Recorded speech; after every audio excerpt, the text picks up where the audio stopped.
Guys, the last 1 week has been a life-changing experience for me because I've been reading this book, Shoe Dog, which is written by the founder of Nike, Mr. Phil Knight. What a man and what a brand he has created. And as soon as I finished reading this book, I thought why not create a video around this iconic brand and share it with you. So here I am with this amazing video that is about the story of Nike.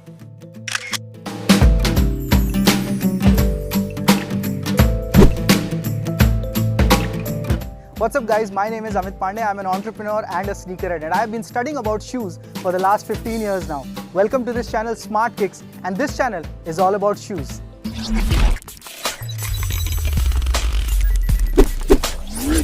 Nike, apart from being a global market leader in footwear, is also the most recognizable brand ever. But despite of its unmatched popularity, there are still some facts and stories that are unknown to most of us.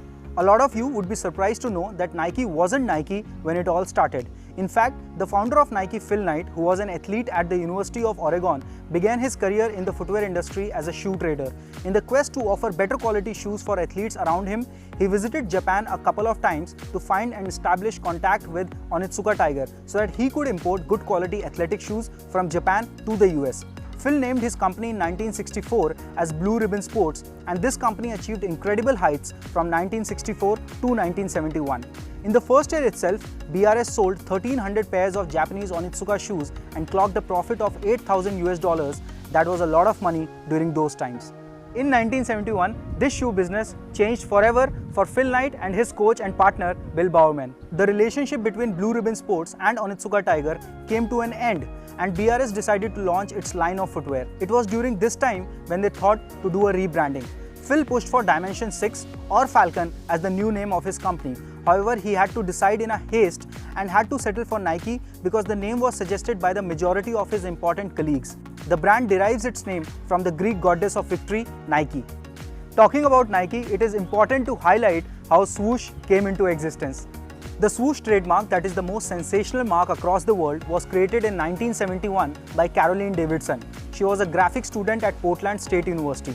Now here is a fact that no one knows about until you read this book. Phil Knight was also working as a professor at Portland State University, where he taught accounts to support his family financially. This is where Phil came across Caroline and realized that Caroline was in search of extra funds to take up oil painting classes.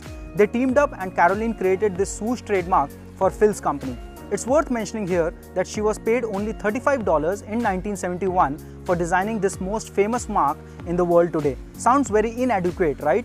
Not really, because Phil was a man of ethics and he proved that in 1983 when he rewarded Caroline by gifting her a golden swoosh ring with an embedded diamond and 500 shares of Nike stock, which have since split into 32,000 shares. Now that sounds a huge asset to have. No doubt her hard work paid off. Most of the comebacks and success that Nike has been famously known for has been a result of their brilliant celebrity collaborations. In 1984, Nike teamed up with NBA player Michael Jordan to launch one of the most iconic athlete-endorsed brands, Jordan. This collaboration was huge for Nike and didn't come easy to them. There were brands like Adidas and Converse who were already in talks with Michael Jordan, but eventually Michael Jordan, who was still a rookie in 1984, believed in Nike and signed this collaboration with Nike. With every season, the brand would release a new sneaker, and that was the shoes in which Jordan would play. Soon, Air Jordan by Nike became a status symbol and it took off real quick. This also began a wave of sneaker culture across the world, and the biggest gainer from 1984 till today from this deal has been Nike. We all have come across this Nike slogan, "Just do it." But here is a never heard story about this famous slogan. It may seem hard to believe, but one of the best known marketing slogans of all time, Nike's "Just do it," was inspired by the last words of a murderer. Yes, you heard that right. One of the double murderers in the US during his last moment said, "Let's do it." Now Dan Whedon, who was the co-founder at Whedon Plus Kennedy ad agency that managed Nike's communication, found "do it" as the words that could change the world. And he played around with the words to coin the slogan "Just do it" that was used first in a TV commercial in 1988. By the way, Whedon Plus Kennedy is still the ad agency that is responsible for Nike's amazing communication across the globe. By now, we all agree to this fact that Nike is the biggest footwear brand and there are millions of followers across the world. But how big are the numbers? Let's check that out. Nike sells in almost every country around the world. Stats show that it sells around 780 million pairs of shoes, that are 78 crore pairs of shoes every year. And to make that enormous figure a possibility, Nike employs around 75,000 people worldwide. As of May 31, 2020, Nike operated a total of 1096 retail stores throughout the entire world, and Nike's overall market share stands at about 27.4% of the total market globally, way ahead of its rivals like Adidas and Asics, making it the largest company in the global footwear market. Nike's global revenue stood at around $39 billion during the year 2019. Now these figures really sound humongous. The biggest Nike store of the world, that is located at Dubai Mall, is 68,000 square feet showroom.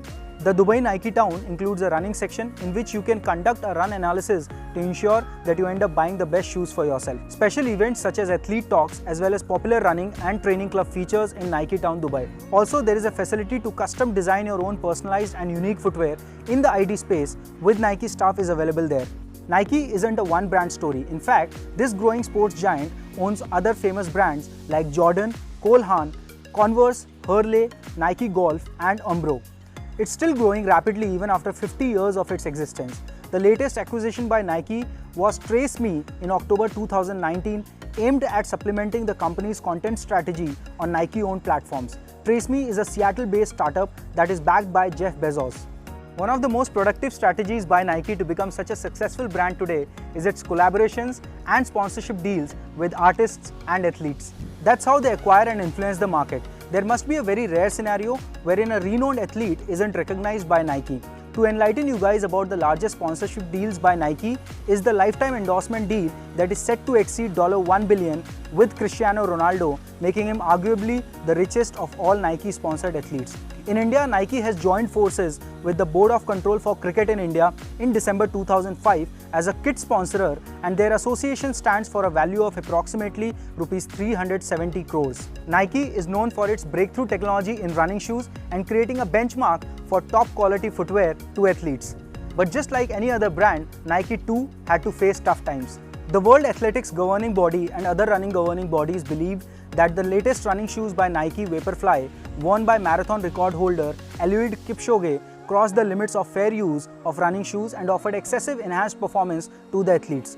They discovered that the particular shoes give 30% more energy return than most foams that have been used in running shoes since the 1970s, and they were almost going to ban the shoes. However, the shoes were not banned but had to go through a few modifications before being eligible to be used by athletes in professional running competitions. Nike's founder Phil Knight, who retired in 2016, has a worth of $45 billion as of 2020. In his memoir Shoe Dog, that was released in April 2016 and immediately became the bestseller book across the world, Phil has mentioned that he was a terrible and underconfident seller while he was selling securities and other random products to support his career initially. The moment he started selling shoes, he was exceptionally good. He mentions that when you believe in something, the sales, the operation and everything else just falls in place. And he believed in running and offering the best shoes to the runners. His belief and working towards creating the best running shoes have what made him one of the most successful business magnate of the century. Honestly speaking, it's impossible to share everything related to this iconic brand within this video. But I'm sure you guys have learned a lot of unknown facts and stories about Nike through this video. Please share this with all those who are Nike fans around you. And you are welcome to share your thoughts about Smart Kicks in the comment section below.